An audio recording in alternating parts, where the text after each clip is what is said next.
Is it true that religion is a cause of human misery and conflict and bloodshed all over human history? I claim that it's not. But why? Let's learn about this question.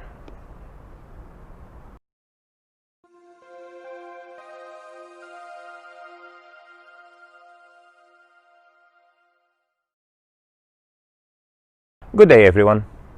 When you're discussing with somebody and telling him that it's good to be religious and that religion brings peace to you and to the society and brings harmony, he might go like this: what are you talking about?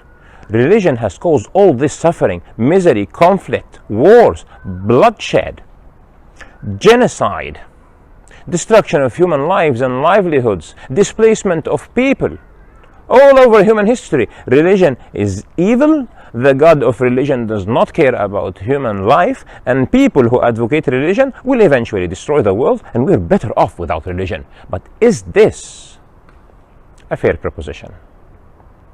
Well, let's deconstruct this. Is it really the case that religion is causing human misery? I would claim that the cause of human misery is oppression, and oppression is exercised by oppressors. Let's look, for example, at our recent history. What happened in this last century? Two huge wars, never seen in the history of human beings. Tens of millions of lives have been lost between World War I and World War II, and all the small wars that happened before and between and after them. More than 100 million lives have been lost. Was this a conflict about religion?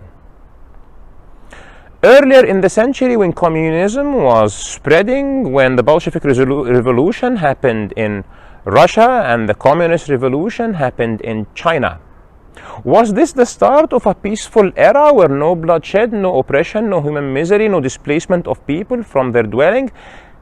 Was this the time where all of this stopped? No. Oppression reached a peak. People were fleeing over the Iron Wall because they cannot anymore accept the level of misery and oppression they are living in. Millions of people sent to Siberia because they are not accepted under the communist ideology.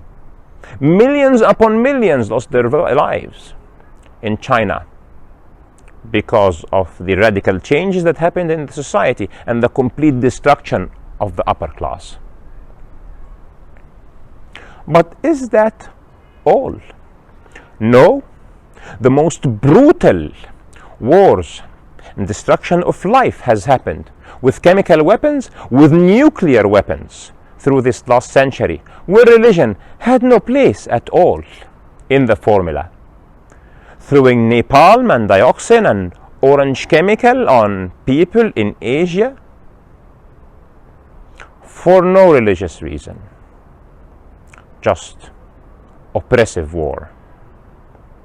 Was it religion that has caused 100 million Africans or even more to be taken off their place of living in Africa, where they were living free, and taken to cultivate land in the Americas and be slaves to Europeans?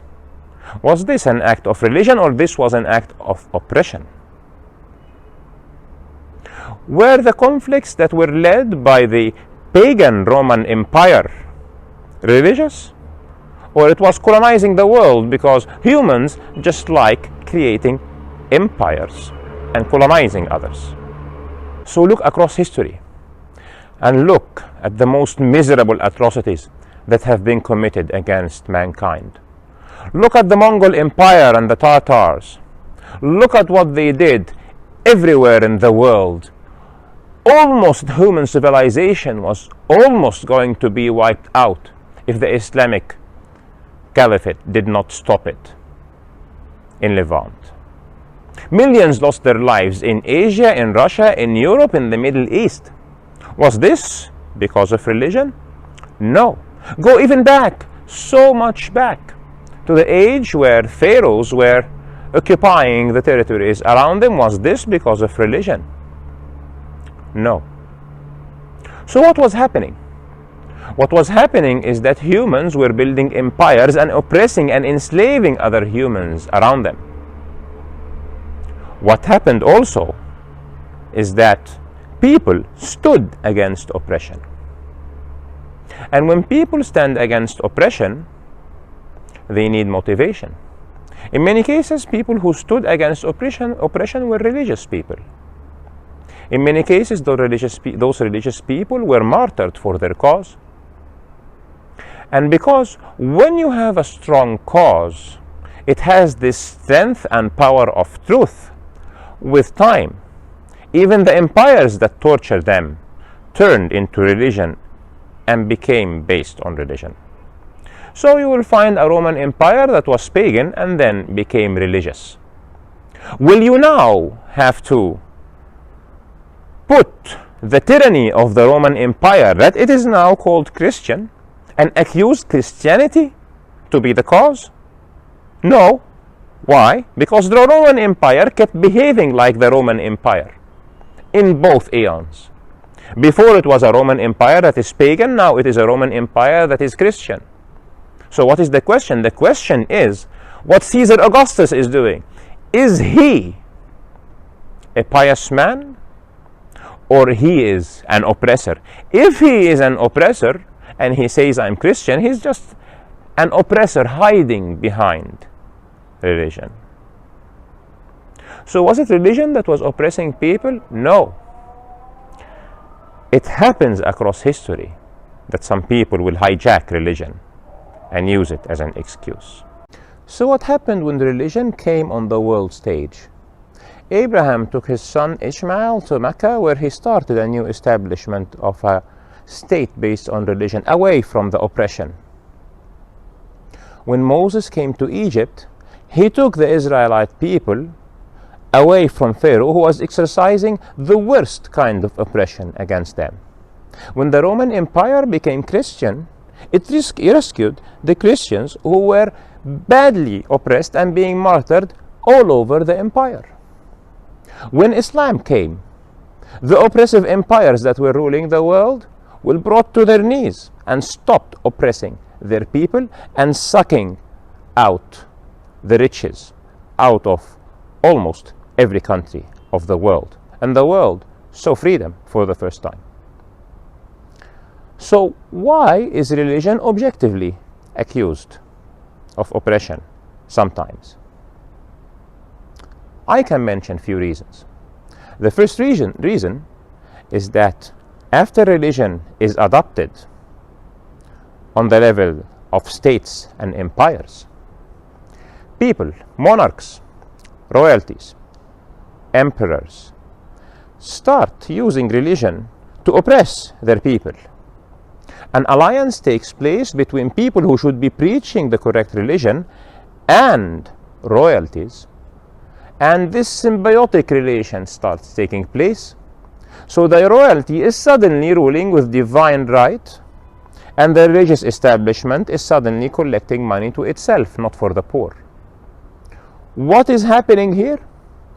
What is happening is a direct corruption to the religion and symbiotic relationships between people, exchanging benefits on the account and on the shoulders of religion, not because this is the religious teaching.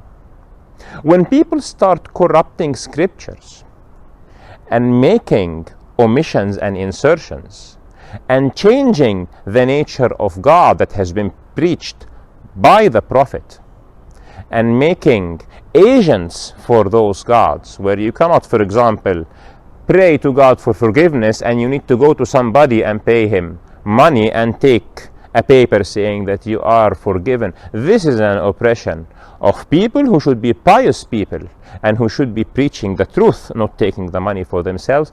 Religion is not responsible for this.